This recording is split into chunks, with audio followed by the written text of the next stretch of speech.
To give us a bigger picture on capitalism, actually the critique on modern capitalism and sweeping polemic against the market economy, we invited Grace Blakeley. And I think that Grace is the perfect speaker, keynote speaker today to make us think on how to avoid economic blackmail by the markets and protect the economy from financial flow. So let us reclaim economy.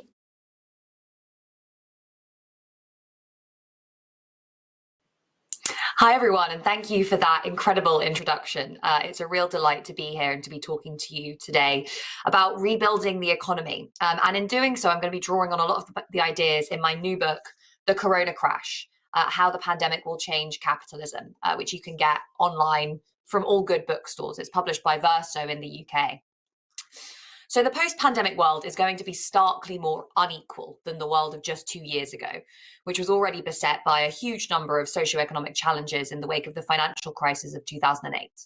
It will be a world crippled by debts, beset by speculation, and one in which many people will be desperately struggling to access healthcare, and not just the COVID-19 vaccine.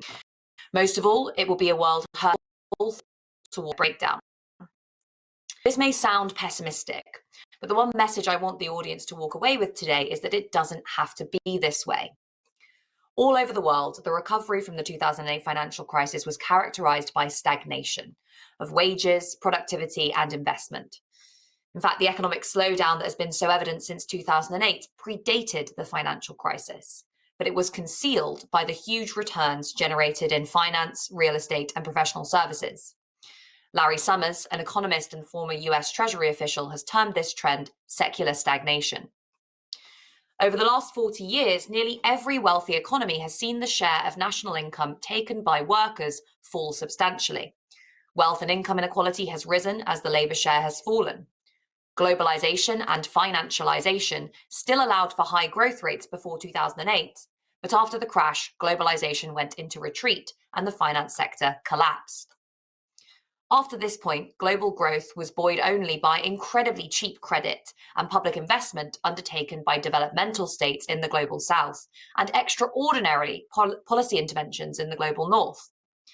Central bankers were forced to keep the economy on life support through ultra-low interest rates and quantitative easing. But even with monetary policy so loose, businesses still weren't investing.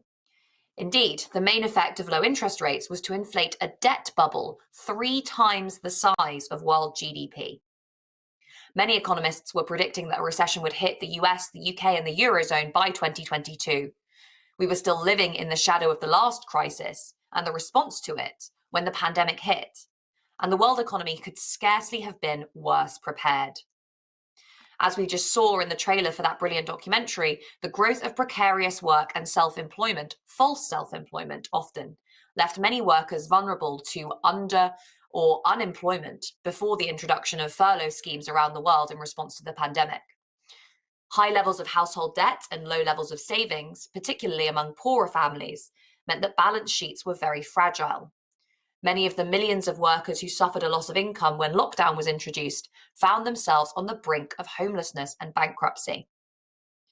Corporate debt was also very high when the pandemic hit, the legacy of more than a decade of very loose monetary policy. Businesses, particularly the less creditworthy ones, had taken advantage of low interest rates to increase their borrowing, often without directing this towards productive investment. Economists had identified a number of zombie companies, firms that could only afford to repay the interest on their outstanding debt out of their earnings in the years before the crisis hit. After a decade of austerity in the UK and most of the Eurozone, public services in many economies were stretched to breaking point at the start of 2020. In the UK, the combination of austerity, privatisation, and ill-thought-out reform agendas had had an acute impact on the NHS. Local government had seen its central government funding cut in half since 2010. The disastrous attempt to roll out universal credit had pushed many families to the brink of starvation. Food bank usage in the UK rose by 30% in areas where this reform to the social security system had been implemented. Austerity wasn't simply barbaric. It gave us each fragile, unproductive, and unequal economies. Today, while there are few calls for a return to full-blown austerity, even the IMF is not advocating a return to such policies in the wake of the pandemic, there are still those who argue that the health of the nation must be sacrificed for the sake of economic growth. This was exactly the argument made by those for cuts in the wake of the financial. Hi everyone, I'm so sorry that I got cut out there. I have absolutely no idea what happened. I actually carried on just talking. So I've already delivered a lot of my speech already before I saw the call. I'm not exactly sure where I cut out, but I'm going to just start by talking about some of the challenges that the economy is going to be facing and that we're going to be facing as a result of the pandemic. I apologize if you've already heard this, but technical difficulties, what are we to do in the age of Zoom? Right, so I'll start by talking about the way in which the pandemic is deepening many of the challenges that the economy was already facing before the crisis. So first, inequality of all kinds. Within the rich world, income inequality will continue to increase as many millions of people struggle to re-enter the jobs market, putting downward pressure on wages after they've stagnated in the US and the UK and the Eurozone for a decade. McKinsey has warned that many of the jobs most at risk of automation are also those most at risk of the pandemic, meaning many jobs simply won't be recreated when the crisis is over. Women and Black people will suffer the most from these labour market outcomes. Wealth inequality, augmented by central banks desperately trying to hold up asset prices, will continue to blight our economies, preventing young people from acquiring assets. As a result of the unequal distribution of existing assets, intergenerational and regional inequality will continue to rise. And inequality between global north and south will balloon. The global south is already in the midst of the worst debt crisis in modern history, and without access to the vaccine, the pandemic will continue to ravage the poorest countries in the world, delivering horrors like that currently being witnessed in India. Second, economic instability. A huge amount of debt has been created in the global economy since the 1980s, and the response to the financial crisis was to conceal this source of instability by trying to create new debt on top of old. Before the pandemic began, the US was already facing a corporate debt bubble, Australia, New Zealand, and Canada a housing bubble, and China an almost everything bubble. In the absence of substantial increases in productivity in the real economy, unlikely in the context of low rates of investment, this debt overhang will continue to create more challenges. Third, and perhaps most importantly, a concentration of economic and political power. Large corporations, which benefit from close links with states and financial institutions, have been able to borrow huge amounts of money to buy up competitors and inflate their share prices. But small businesses have not fared so well. The process of creative destruction that usually governs capitalism deepens during moments of crisis. The weak, with low margins, high debts, and little access to information or patronage, tend to suffer most. When these businesses fail, they are bought up by their larger rivals, which tend to have the cash necessary to allow them to outlast the crisis, as well as strong links with the finance sector and government, which allow them to access support unavailable to their smaller rivals. As one Karl Marx wrote in Volume 1 of Capital, capital grows in one place to a huge mass in a single hand because it has in another place been lost by many. The pandemic will augment this trend towards market concentration as small businesses go under and large ones buy up their assets. States, meanwhile, are supporting this process rather than preventing it, whether through loans and subsidies to big business, extraordinarily loose monetary policy, or overt corruption of the kind seen in the UK recently. Fourth, the collapse in the functioning of our democratic institutions. As a result of all of these trends, rising inequality, economic instability, and the rising concentration of economic and political power, trust in democracy is at all-time lows.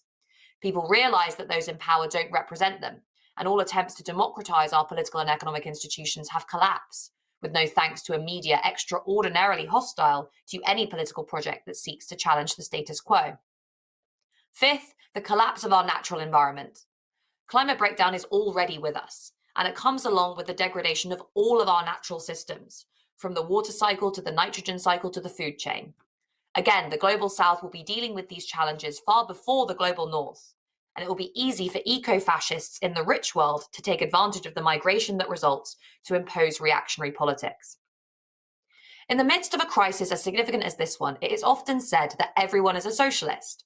There are few politicians and economists calling for the state to step back, let businesses fail, banks go bust, and homeowners default on their mortgages. If socialism meant corporate welfare, then it's true we would be entering a massive socialist revival. But socialism is not corporate welfare. No matter how much a capitalist state spends on furlough schemes and business loans and infrastructure, it will never become a socialist state. The fundamental character of political power in any country is always determined by one thing: the balance of power between labor and capital, between workers and bosses, and the way in which this balance is institutionalized and managed, not least by the state. States all over the world are spending more because capital needs to spend more. State spending to support big business and big finance has become the norm in today's economic normal of stagnation and crisis. Capital is becoming used to massive bailouts, whether that means the state temporarily taking an equity stake in their businesses, providing them with cheap loans, or simply loosening monetary policy to such an extent that borrowing effectively becomes free. The problem is very obvious. Capitalism can no longer survive without extensive state support. In fact, it's probably never been able to survive without extensive state support. It's hard to imagine modern capitalism without central banks, financial and corporate regulation, and legal tools like limited liability and intellectual property. The spending currently being undertaken by states around the world will continue for as long as it continues to benefit the wealthy, and not for a minute longer.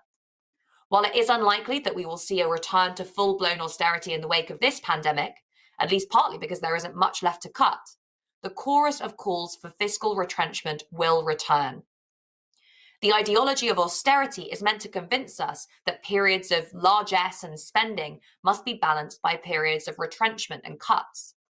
The power of this narrative lies in the fact that it parallels the lived experience of most people under capitalism. If you go on a debt-fueled spending spree, eventually you'll have to pay the money back, or else. The same arguments used in the wake of the financial crisis will be used in the wake of this pandemic. In response, we must ask why working people are always the ones forced to pay for bailouts for big businesses and big corporations. If as a society, we really must pay the piper, then why should it be doctors and nurses, waiters and warehouse workers who bear the brunt? Why not make those corporations, bankers and investors who've benefited from state largesse return the favour, either through higher taxes on corporate profits and wealth, or through public ownership of those corporations that have received state support? The only way to deliver a robust recovery and to tackle all of the challenges I've outlined in this presentation will be to invest in decarbonising the economy, creating new jobs, and boosting productivity, as well as democratising our society to improve trust. The government needs to invest in jobs creation in areas like research and development, engineering and construction, and health and social care, which will both support the recovery and help us to deal with long-term issues like climate breakdown and demographic ageing. This investment should be paired with an expansion in public ownership, a transformation of the finance sector, and support for the labour movement to ensure that private firms do not reap most of the gains from state largesse. We also have the opportunity to use this moment to radically rethink the way we understand work. Germany's largest union, IG Metall, has already called for a 4-day week to save jobs. But a more expansive vision would push for a standard 4-day week with full pay throughout the economy to boost productivity, improve living standards, and support decarbonisation. A green stimulus package, in any case, is likely to create 3 times as many jobs as a brown one, and creating jobs in the care economy is disproportionately likely to support working-class women as well as helping decarbonise. Given that we're about to enter a global South debt crisis even more severe than that of the 1980s, it's critical that these measures are replicated at a global level. Resources and technology must be transferred from north to south to support states dealing with the impact of the pandemic and climate change all at once. Ultimately, the only sustainable long-term solution will be a debt write-off for low-income countries. We must also make sure to democratise all of our political and economic institutions and build movements that can demand change and hold the powerful to account. Without civil society pushing politicians to do the right thing, they will simply continue to serve the interests of big business. It's also critical that we reinvigorate democracy by, for example, subjecting central banks to democratic scrutiny, decentralizing political power, and extending the principles of political democracy into the realm of the economy. These challenges are enormous, and those in power have little incentive to tackle them because they've managed to insulate themselves from accountability to the majority. Without much challenge from the left, and without an organized working class capable of demanding change, those at the top have instead fought meaningless culture wars rather than addressed the issues that we face. By far the biggest challenge we face is that most people do not believe that the world could be any different. Capitalism is here, it works for powerful elites in both the public and private sectors, and they're unlikely to do anything to change it. As a result, many working people have simply stopped engaging with politics altogether. Our challenge then is to convince people that another world is possible, that we do not have to sleepwalk into a frightening dystopia simply because those in power will not take the difficult decisions needed to change the world. As soon as people start to believe that change is possible, they will act on it. They'll organize in their workplaces, in their communities, and on the streets. And politicians will be forced to pay attention. I firmly believe that we are entering into a new age of collective action, organizing, and civil disobedience. Many movements that have sought radically to transform our economy in the interest of the many, from Sanders in the US, Corbyn in the UK, Podemos, Syriza, Correa, have failed. But from the action we've seen on our streets over the course of the pandemic, from Black Lives Matter to Extinction Rebellion, it's quite clear that the hope and faith in radical change that these movements catalyzed is not over. People have had a taste of what it feels like to challenge the status quo, and they are not likely to forget it. Thank you. Thank you very much, Grace. This is fantastic. I took some notes and I'm like, yes, return the favor. Yes, democratizing societies for more trust. Yes, yes, yes. So this is wonderful. I have two things because I was also cut in my intro, so to speak. I wanted to say you're not only an economics commentator, but you are also an author. And you wrote these two books, The Corona Crash, How the Pandemic Will Change Capitalism, last year, and the one before, Stolen, How to Save the World from Financialization. And I encourage to read The Corona Crash, of course, because of the consequences on capitalism, on pandemics on capitalism. This is good. But I have a short question. I know we are running late, but I have to ask you this question. Stolen.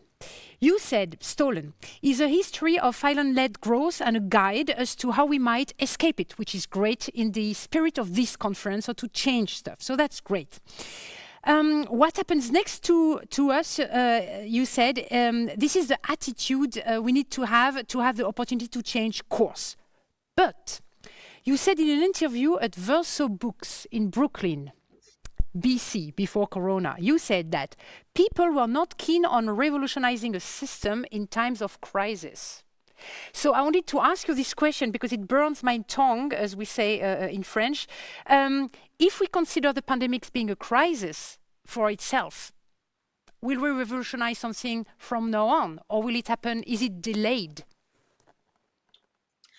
I think I will quote a Frenchman in response to you because it was Tocqueville who actually really kind of delivered that insight that in the midst of a crisis, people tend to be quite conservative, largely because they think that things are going to get better. So you can imagine you're in a big crisis, the economy isn't doing very well, you've maybe lost your job. You can hold on to the idea that in a few years, things will return to normal and everything will be fine again. It's after long periods of stagnation, he said, that people really start to kind of feel some sort of pressure to actually start to change things. That's really why we saw such the kind of build-up of support for change 5, 6, 7, 8 years after the financial crisis, because it was after that very slow and unequal recovery that people started to say, well, things aren't going to go back to normal, are they? So, this pandemic comes after that long period of stagnation, after a time when people were already saying things need to change. And of course, right now, the focus is always going to be on making sure that people can survive, that people can meet their daily needs, that people aren't, being evicted or becoming bankrupt. And all of those things mean a kind of a focus on, I suppose, crisis resolution rather than changing the fundamentals of the way our economy works. But I firmly believe that when we exit this crisis and move into the recovery, recovery will be, it may be associated with an initial boom in consumption, because lots of people have saved up lots of money. They'll go out and spend that in the real economy. But all of those fundamental challenges that I've outlined, inequality, low wages, corporate power, climate breakdown, the lack of trust in democracy, none of these things are going away. And it won't be long after we have kind of exited this crisis, to the extent that we really ever will exit this crisis, that people start to say, things really aren't going to get better, are they? And that's the point at which they'll start demanding really radical change. And what I think is needed is for us at this point in time to be building up movements, building up a political project, so that when the average person turns around and says, I want things to be different, they can look around and see there are already these people fighting for that change. I'm going to join them. This is great, because this is what we do right here, right now at the CPH conference. Thank you so much for your words, Grace. It was really wonderful. Great introduction. Sorry for the tech crash, but we know how it is in the conferences these days. I think it was just only a couple of minutes, but I'm glad we had the time to have this question with you. Thank you so much. Have a fantastic day yourself. We're going to continue this day here to redistribute economy also. Thank you very much. Bye.